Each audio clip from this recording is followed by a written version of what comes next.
Hey everyone, and welcome back to our channel, where we bring the Bible's greatest stories to life. Tonight, we're traveling back in time to meet a very special little boy named Samuel. Imagine this, a quiet temple, late at night. The only light comes from the soft glow of a lamp. This is where our story begins. A young boy, Samuel, was serving under the wise old priest, Eli. In those days, it was very rare to hear a message directly from God. The world felt a bit quiet, waiting and listening. Samuel lived in the temple, helping Eli with his duties. He was a good boy, dedicated and obedient. Every day, he'd learn the ways of the Lord, sweeping the floors, lighting the lamps, and being a helper to the aging priest, whose eyes were growing dim. It was a peaceful life, but something incredible was about to happen that would change everything, not just for Samuel, but for the entire nation of Israel. The silence was about to be broken in the most amazing way. One night, after everyone had gone to bed and the temple was still, Samuel was lying on his mat, trying to sleep.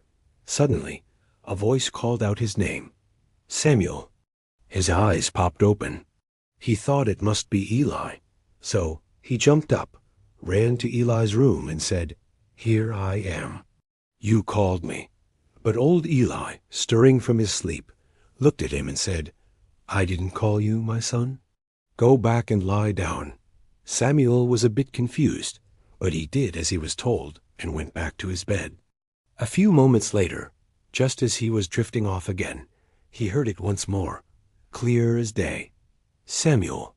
Again, he thought it must be Eli needing something.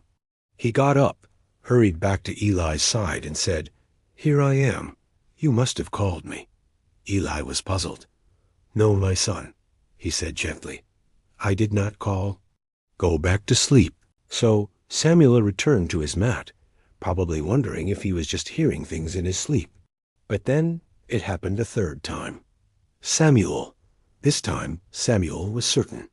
He rushed to Eli, a little out of breath, and said, "Here I am. You did call me." And in that moment, a realization dawned on the old priest. This wasn't just a dream or a mistake. Eli understood. This was something far more important. This was the voice of God. Eli looked at the young boy with new understanding. He knew he had to guide Samuel in this sacred moment. He said to him gently, "Go and lie down again. And if the voice calls you one more time, don't run to me. Instead, stay right where you are and answer, 'Speak, Lord, for your servant is listening.'" Eli knew that God was choosing this young boy for a special purpose, and he wanted Samuel to be ready to receive it. Samuel nodded, his heart probably beating a little faster now. He went back to his mat, lay down, and waited in the quiet darkness of the temple, listening with all his might. Sure enough, the voice came again, this time standing right there, calling as before, "Samuel." "Samuel." Taking a deep breath and remembering Eli's words, the little boy replied just as he was taught. "Speak," he said, his voice small but clear, "for your servant is listening." The darkness seemed to fill with a gentle, holy light. God had a message, and he had chosen this young, faithful boy to hear it. It was a heavy message, one that would be difficult to deliver. God told Samuel about the consequences that would come upon Eli's family because his sons were not honoring God, and Eli hadn't stopped them. Samuel listened to every word, understanding the seriousness of what God was telling him.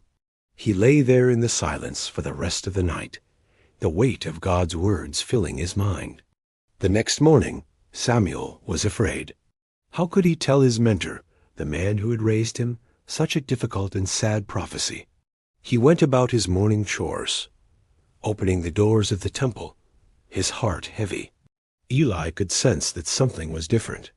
He called Samuel over and asked him, "What was the message the Lord gave you? Don't hide it from me."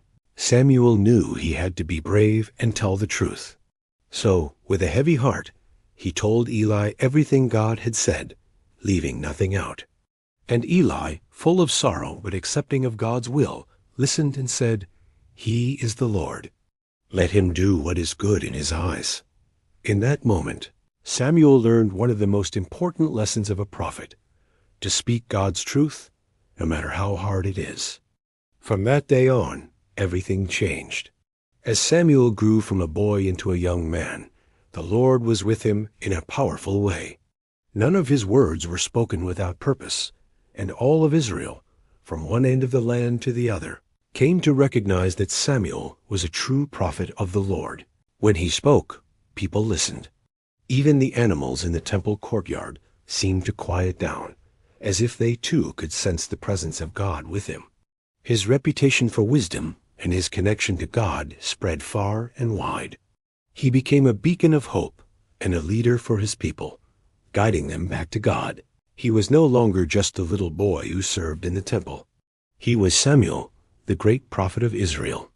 What a powerful story. It shows us that God can speak to anyone, no matter how young or small they are. Samuel's story teaches us the importance of listening. Sometimes we're so busy with noise and distractions that we don't hear that quiet, gentle voice. God might be trying to guide you, comfort you, or give you a special job to do, just like he did with Samuel. He speaks through the Bible, through nature, through people who love us, and sometimes just in the quiet of our own hearts. The key is to be like Samuel, to be willing to stop, listen, and say, "Speak, Lord, your servant is listening." You are never too young or too old to hear from God. So tonight, as you get ready for bed, take a moment to be quiet and just listen. You never know what amazing things God might want to tell you. Thanks for joining us for this incredible story. We hope it inspired you to listen more closely in your own life. If you enjoyed this video, please give it a thumbs up, and don't forget to subscribe and hit that notification bell so you don't miss our next story. Have a blessed night, everyone. Good night.